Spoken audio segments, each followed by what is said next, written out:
So, all right, now let's get to a fun topic. I am just going to present the question and let you take the torch to begin the dialogue. All right. So we can get this ball rolling. And Brian, I'd really love if you join in at any point. If you've got thoughts or comments in this one, feel free. All right. But David, let me ask you, should prostitution be legal?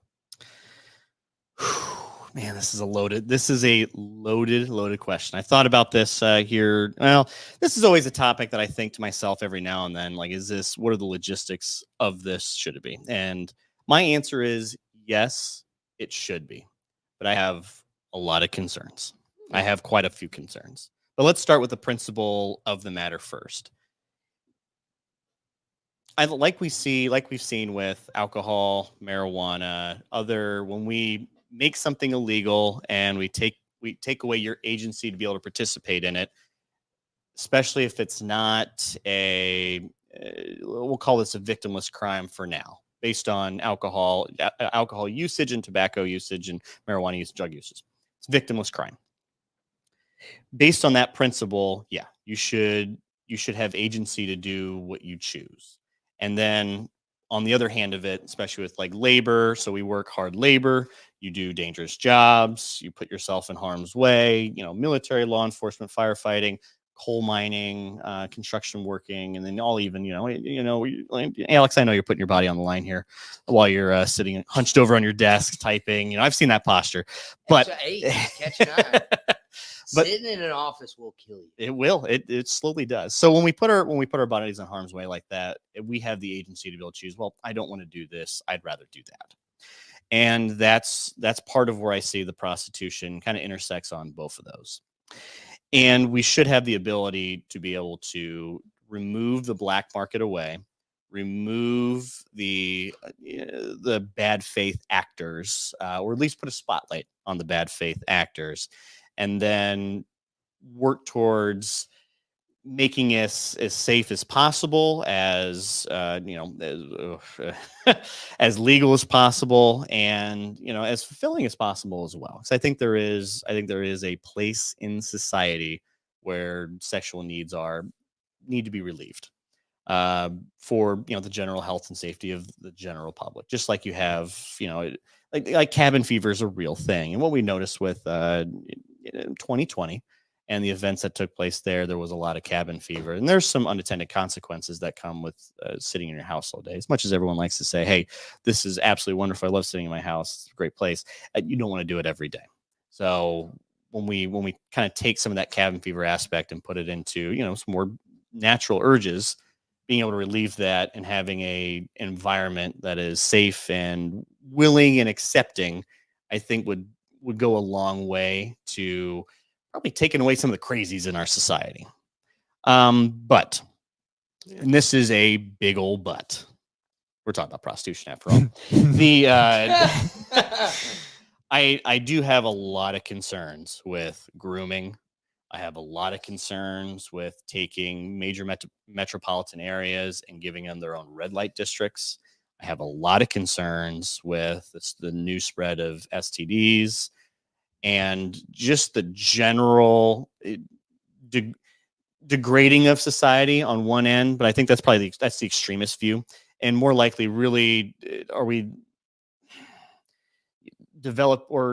putting ourselves in a situation where we lessen the marriage, saving yourself, virginity, innocence, putting that less and more on the back end and more on the front end, sexual liberation.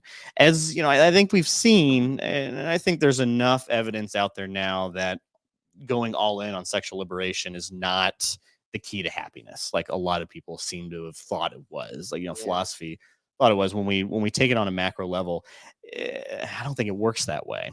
And when we kind of look back on where society was a bit more less violent, less reactionary towards each other, I think there was kind of a sweet spot between maybe the 60s and like the 90s. We could plus or minus 10, 20 years, depending on how you want to look at it, where the family value structure, I think, did provide a lot of happiness to people. But I do think on the other side of that coin as well, there is sexual repression didn't help either. And now we're getting kind of the worst of both worlds. And to kind of come back to my point here on the kind of taking the crazies out of society. So now we have sexual liberation, and hey, sex is a good thing. Sex is open. My homie over here is not getting any sex. He's nothing's happening. No matter how much he wants to express himself that way, no one's willing to have that with him in a, I guess, in a traditional consent way. Now he feels repressed, and now he feels slighted. At least my homie back in the 50s, well, you're not really supposed to be sexually liberal. So now maybe his buddies talk about it every now and then, but it's somewhat taboo to talk about. Somewhat, you shouldn't do it. And it just kind of, as we see with the pop culture in that age, he probably feels less inclined to lash out. So that's I have a lot of word salad with that, but I think there's some good, but there's definitely some unintended consequences as we take that, we open Pandora's box. She ain't coming back. Well, sorry. You make some good points. And I think starting with your second point, there is a lot of validity to the fact that the crazies that do exist are predominantly male simply because of sexual needs not being met. Yep. There is a nature to our existence.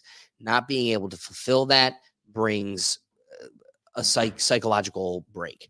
That's why I believe, you see a lot of these mass shooters, and most of them are male. Well, a lot of them are incels that are socially outcasted. So I do think this does itch a scratch that otherwise wouldn't. There's a weird sexual dynamic between men and women where men needing it for like just the chemistry of their brain, something that I don't relate to, but do know that men possess this. There's guys that go out there. There's a guy in our college that would say, I'm going out hogging. And the goal was see who could come back with the biggest girl.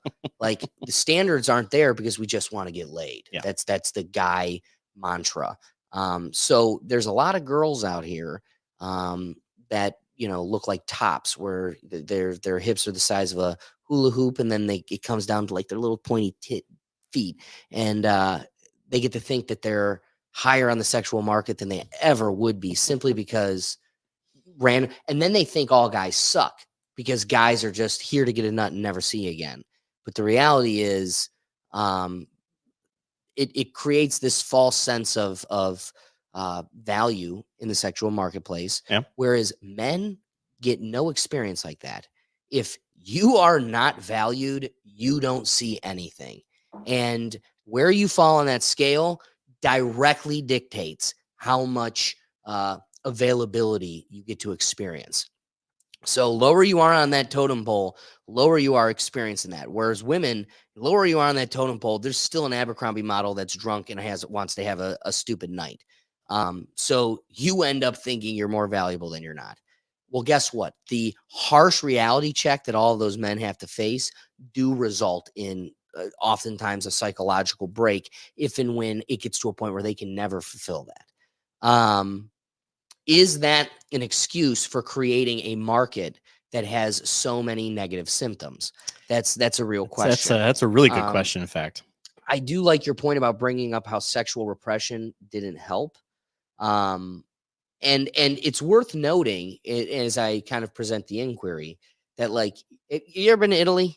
I've not been to Italy. So you go to Pompeii, and one of the things that just is laughably, it's one of the only thing I took away from Pompeii. The only thing that stood out to me is that there are penises carved all over the streets, everywhere, pointing you to the closest brothel. And you get to these brothels, and all the walls are covered like a McDonald's menu, just like point to what you want. Like, that looks fun. I want that with a little bit of that. And they had a whole market built around this. And when you look into Pompeii, it was a flourishing city. That being said, it was a city for Roman elites. So is that why it flourished? Or was it because they had more freedom and were able to express themselves in a more lax way as elites get to, right? But But when you look at the Romans and the Greeks, and yeah, they did have a very blurred sexual past where, you know, they even flirted with minors. I mean, you never wanted to be a student to a philosopher in Greece during those days, because for you to be Plato, you got to get diddled. That being said, I don't think any of those satisfactions surrounded exchange of money. They were just sluttier. The whole community. Like they had giant orgies. Well, nobody was getting paid off, and everybody had the richest ones had man boobs. So like it didn't hurt to not look like the statue of David, because it actually meant you were even prettier. And if you did, it would be like, oh, everybody looks like you, but you're still hot. I want to be with that Chubsky.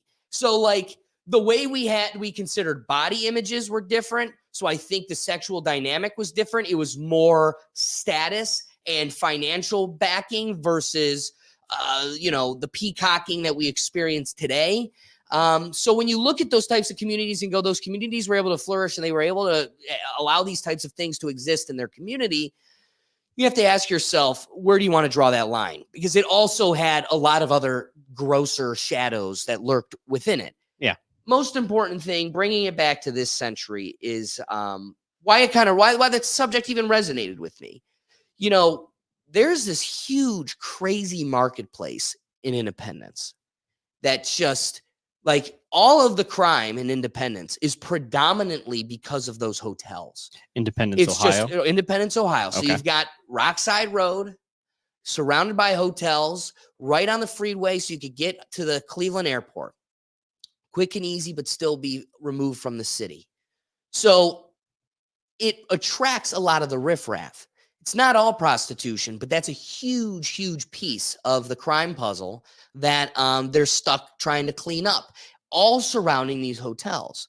So we trying to actually make a proactive effort in addressing these issues that have been around for decades and have kind of haunted the criminal system as they try to prosecute and actually bring I mean, we're not just trying to throw women in jail. Like, this is now a system, and we need to help them out of this system. Trends you find is that they're all drug addicted. Families are broken. And most importantly, it's we've gotten away from the pimps and the hoes and the guy that owns 5 girls and gives them the backhand. Yeah, it's way more coordinated now. It's way more sophisticated now. So they prey upon these women, make them desperate, and then what they do is they foot all the costs because they've got a lot of financial upper head. So they get to go, so this is how the system works. You catch a charge, they pay your bond. We now know how the system works, so we set the bond really high so you can't leave, because what they're going to do is pay your bond, check you out of there, and send you to a whole nother city and a whole nother state with a whole nother identity. And so we'll have a warrant for you, but we got to find you first. Yeah. And come on, you think there's extradition from Texas to a municipal court in Cleveland? No, it's not big enough. So even when they do get caught, they're then dealing with it there just to catch a bond and leave to somewhere else. Yeah, we catch the trend, but we're trying to make all these programs to fight it, but it's systemic. It's bigger than that. And this comes back to, the abortion dialogue where I go, yeah, I'm not for abortion, but you're never going to make abortion illegal. You're just going to make it unsafe. I do think there's a little bit more nuance to this topic, though. And I don't think, like abortion, it truly aids the problem. And this is a double-edged sword. Predominantly, as it should, the dialogue should be victims of the trade, the employed themselves. Not all of them are. Some of them are strong, independent bitches. But the ones that are victims of this, those are the ones that I want to focus on in this dialogue. Yeah. But like I mentioned, it's a double-edged sword. And just as they are important to the dialogue and necessary for consideration, we also need to consider what it does to the other side of the transaction. What does it do to the customer, to the consumer base? I want to draw upon a documentary that was just thrown in my lap. Okay. Guy named Boogeyman 2988. Oh. This guy has 14 million subscribers on YouTube.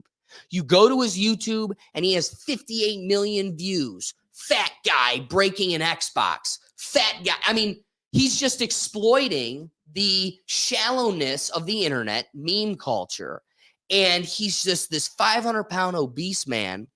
And he lives for vlogging, making these videos and everything else. But something that's probably on my plate at some point. I better get amped and ready.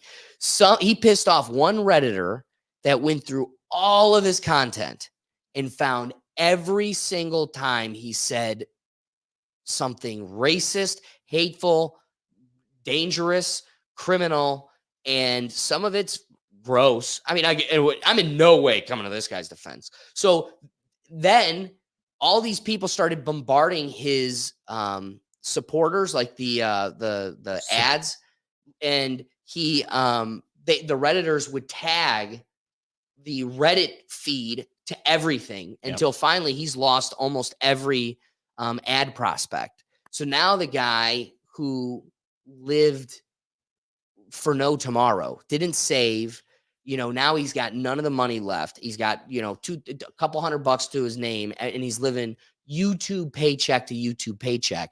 And he's only getting, getting a couple thousand, whatever views. See, everyone, this is what happens when you don't comment on the feed. Again, here's what's interesting is now you have a guy who has no money.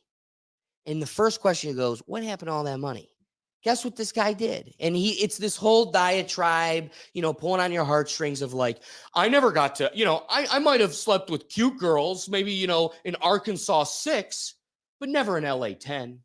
And this is how I got to experience that. I only got to do it a few times, but this is the only way I got to experience it. And he's going on this whole diatribe, justifying and everything else. I got to tell you what, as somebody that challenges themselves with their weight, like, I'm a pretty physically active person. Brian and I are hiking all the time. I compete in sports, but with depression, seasonal issue, it comes in waves. Myself more than others, I think. That being said, nothing motivates me more to get off the track of spiral that I'm on than, all right, my prospects are drying up. I'm not anywhere near as sexually appealing as I was before. And that realization doesn't come right away. You start telling yourself, no, it's not that bad. It's not that bad. But then you need to be so I think it's a motivator.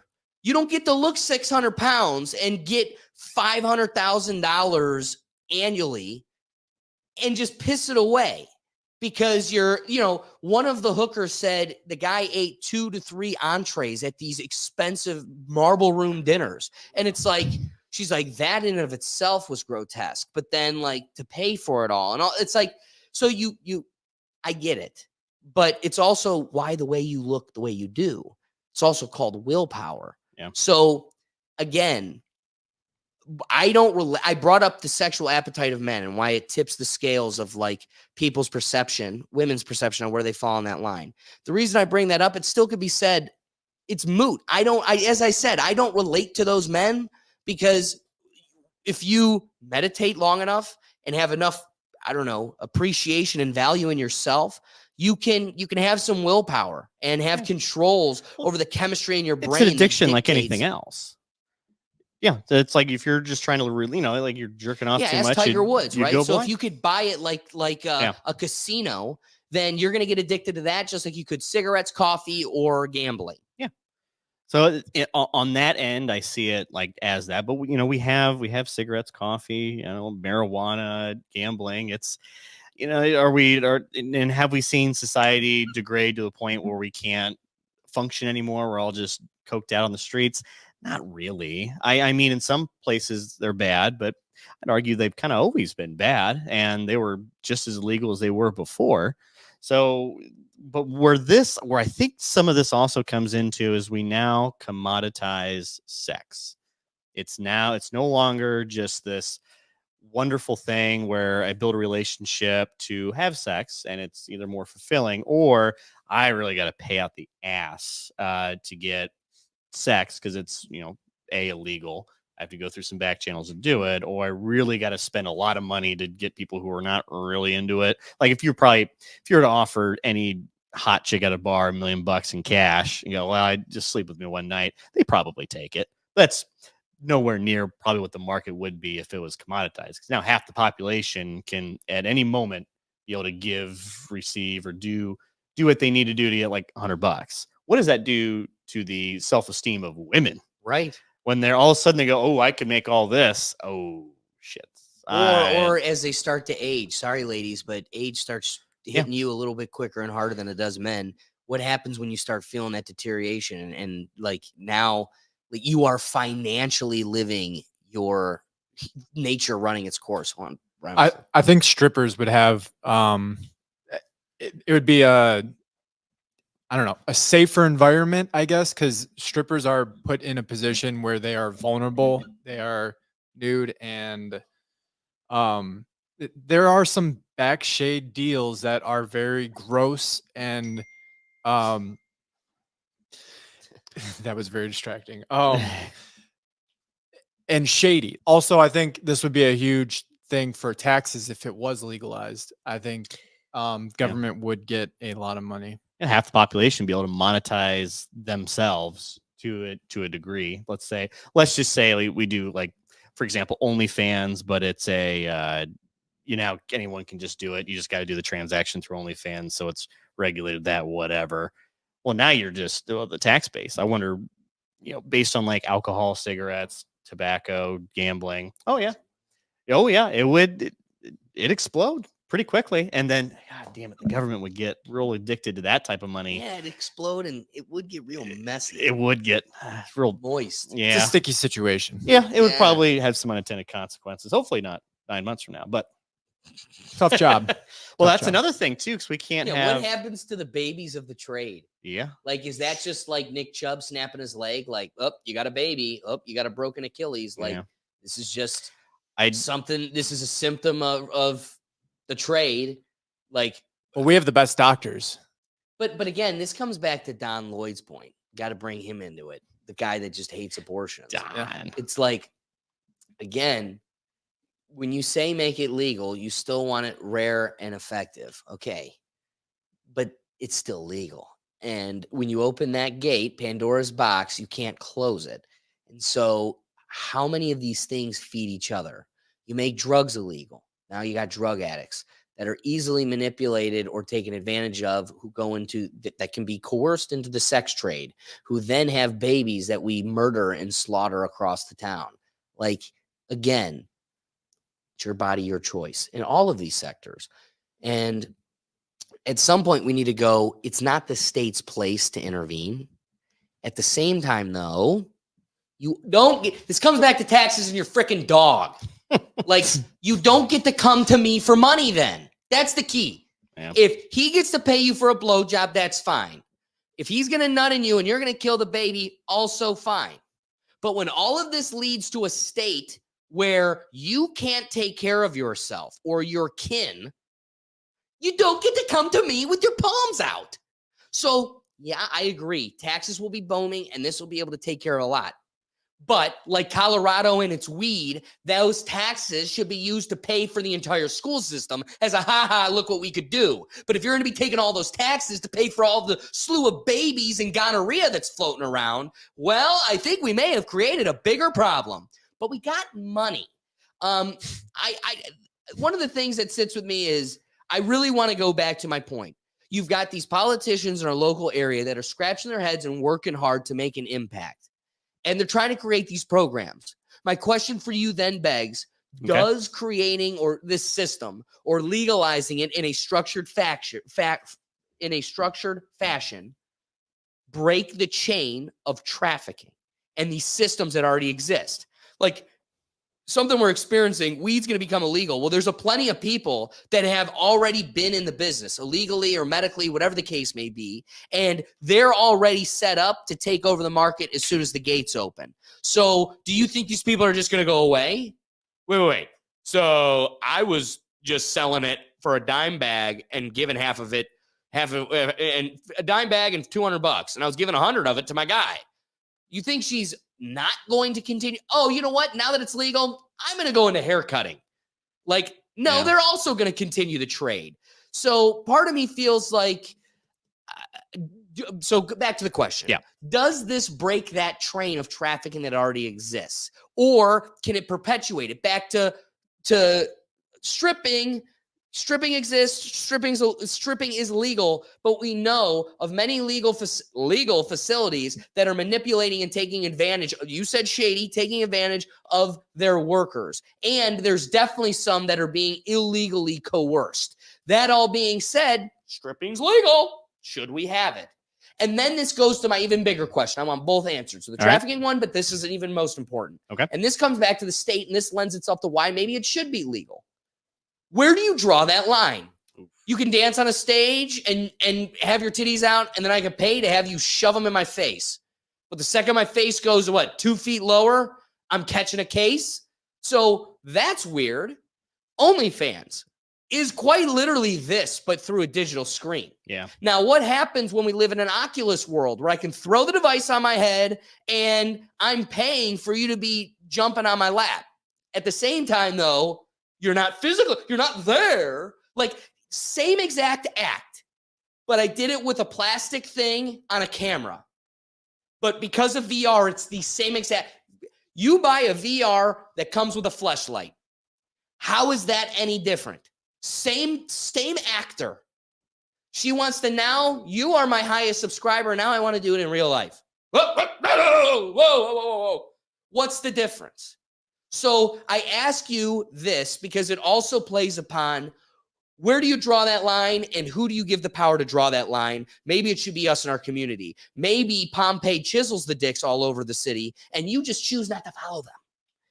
But at the same time, we need to acknowledge all of the scary, disgusting symptoms that come with this. And I truly do not think its legalization that aids it, like the conversation of abortion or marijuana or something else. Well, I'm surprised you didn't. I'm surprised you didn't offer the other reason why prostitution illegal doesn't make sense. Because I know you're not a man of porn. If you were to, you can have sex, you can pay the actress. As long as I film you and distribute it, it's all legal. How crazy is that, man?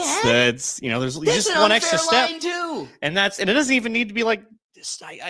Amateur. You could just be like, hey, I got my website, I do this. Oh, there's only like there's like 1 or 2 subscribers, and it's John and Larry, my friends. The biggest thing is you do have to. One of the things I've looked into is you do need to offer distribution. Like, it can't just be like for your own private repertoire. Like, that is the nuance of how they police this. And there's a lot of litigation around it that kind of it's a very gray area. What if you're just bad at distribution? Like, I do some DVDs. But but are you trying to keep it private? You can't be doing it and not allowing it to be public, right?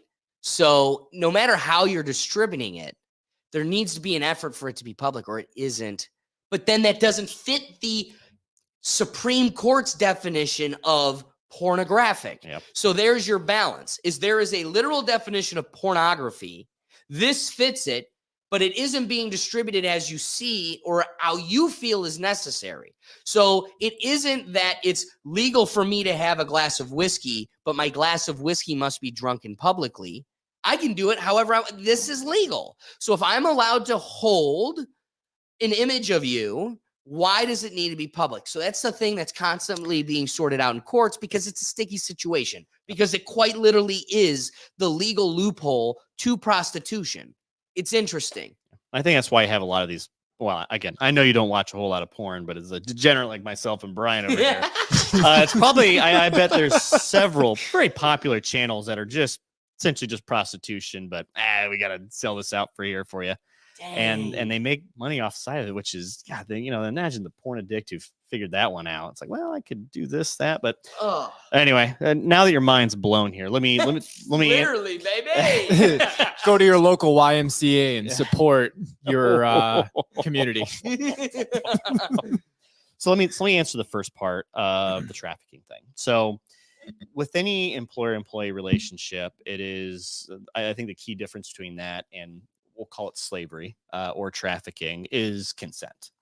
So although you may be compelled to work in a job that you don't like, you may be compelled to do a situation you're maybe not the most comfortable with, although you may feel as if you need to continue doing what you're doing because of external factors that go within your life. And there's probably 5 or 6 ones you could name just by hearing this or thinking about it. However, the key distinction is I'm allowed to quit. I'm allowed to do something else. Doesn't mean there isn't consequences, like within a contract situation. Doesn't mean there isn't penalties if you owe them something and you forfeit that end. But it's all contractual. And it's at least on the same. You and the other party are on the same page of what needs to happen, and then the state or the federal government would be the enforcer if either of you two do this. Now, again, having said that, there is probably absolutely every single strip club that is even slightest shady is definitely forcing and compelling women to Exactly. continue Who to are strip. formally giving consent. And that's what I Yep. wanted to push back Yep. upon, is that they're formally giving consent in a legal manner, but are being manipulated and coerced. So legally, they are within the right, but morally, they are corrupt. Yep. And that is an unavoidable symptom. And I don't think that's exclusive to like sin industries. I think we can have the exact same thing in construction and hell, broadcasting, playing. You could be a real great football player. It's like, we need you to keep doing this. We need you to keep putting your body through it. And we're gonna, hey, look at all these fans, look at all these people who want to be around you, or even or Britney Spears would be another great example of that too. She's living, a lavish lifestyle. She has, millions of dollars, but she's being kind of coerced into doing more and more of what she's doing. Maybe not without her consent, but definitely like her consent. Now, all the legal, conservatorship aside, definitely was her boundaries being pushed by others for the sole benefit of them and not necessarily her? Absolutely. And I think there's a lot of different industries that are not unique to that, but this one's a bit more intimate and in nature. So that definitely shines probably a brighter spotlight on it. But I think what we can do now, there's an opportunity if you're willing to be employed, there's an opportunity to unionize. And depending on, however, I think in this type of scenarios, let's go through the logistics of legalizing prostitution.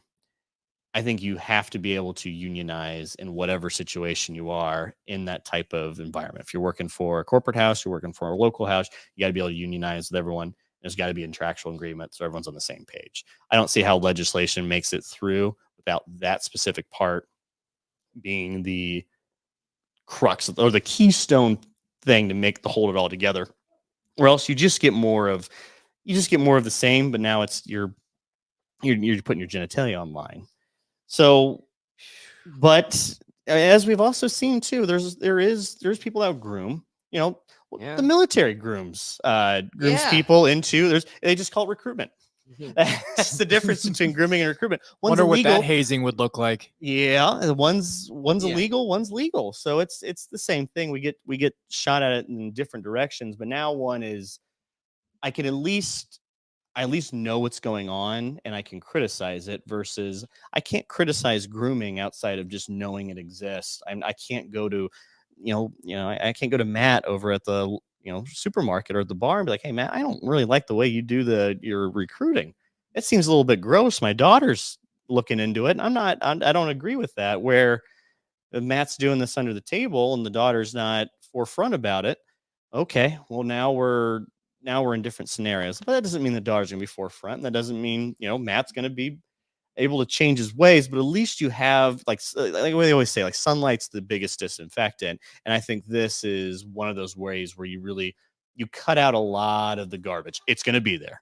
Any industry, anytime, it's going to be there. But this does limit the amount of bad actors that are at play. And at least they're held accountable towards their actions, even if the system probably still benefits them more than it would, even if it still benefits them in that kind of transaction environment. Definitely. All right. So for wrapping thoughts, I have this.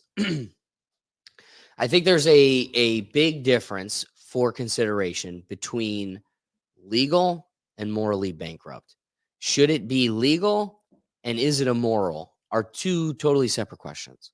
And one of the things I want to consider, a segment that really pops off, go check out my So Here's Where I'm At.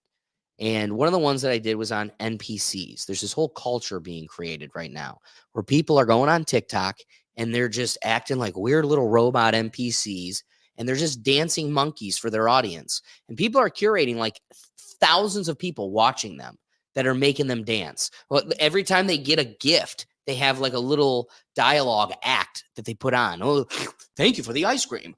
Oh, thank you for the rose. And they just do these weird little act outs, and it's nonstop as people and people pay for these gifts. So it's literally digital panhandling. They're sitting there doing the monkey dance for dollars.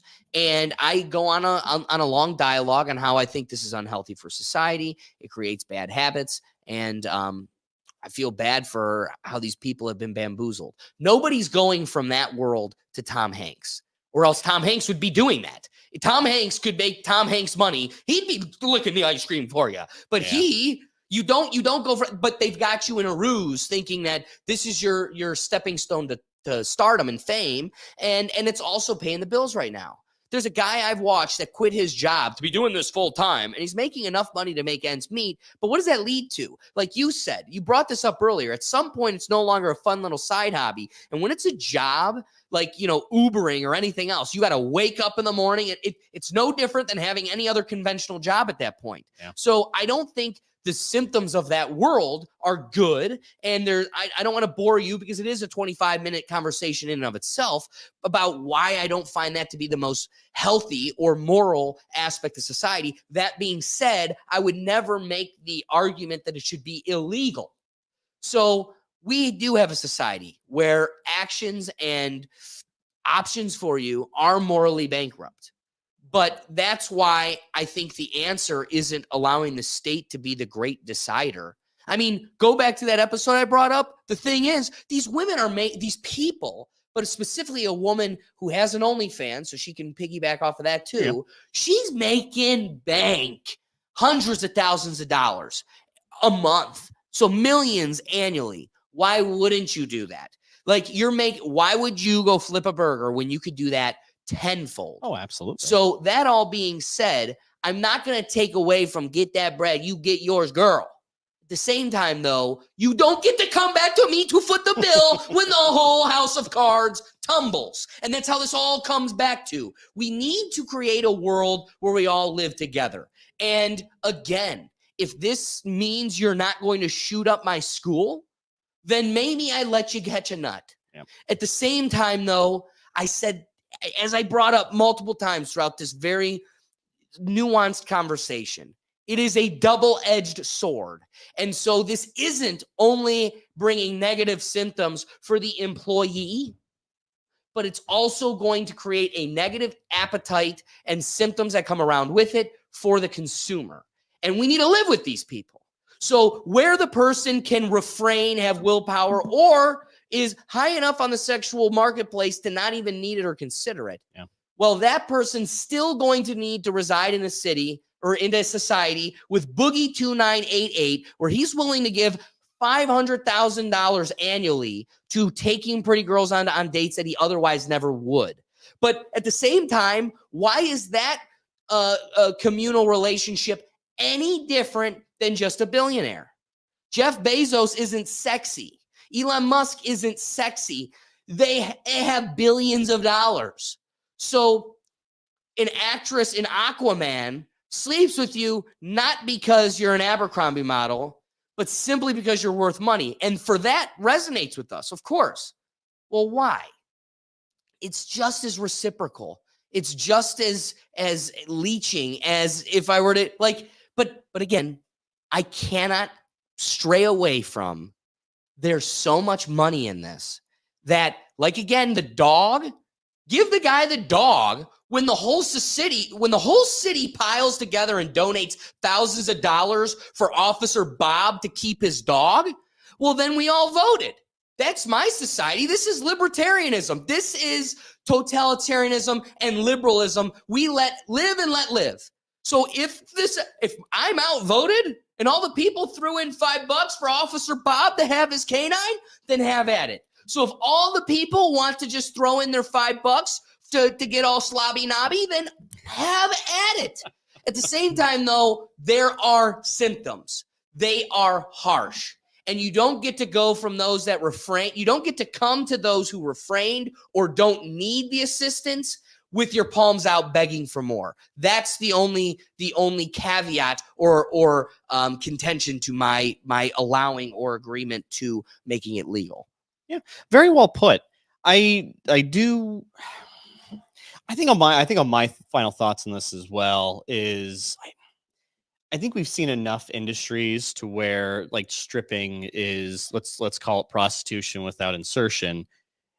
And we're not, there's some negative parts about it in society, but I don't think society is degrading as a whole because of it. And I think we are going to see if it's just now open to everybody. And just like we're starting to see with marijuana, now that it's legal, now that you can do it and it's no longer cool and taboo to do it, well, the people who really want to do it are going to continue to do it, and then the normies are just going to, they might try it. They might like, oh, that was a fun night, and then I'm maybe too expensive or it's too pain in the ass, or actually, maybe I like sex with a little bit of connection and commitment versus sloppy seconds. Or I think that's unfair, but to be able to sloppy 300 second, dude. But to be able to put that connection, does that jog society in a certain direction? We should be doing this, just like with now that I'm gonna really tie these two together. So bear with me here. Now that we're seeing Israel fighting with Hamas, where about 5 to 6 years ago, I think most people go, yeah. Most young voters go, yeah. I mean, we should have Israel. The Nazis are bad. Jew people. They've been oppressed quite a while. Now they're starting to kind of do what they want without a whole lot of accountability. We're starting to see the other, the pendulum swinging the other direction, going, ooh, I don't like that.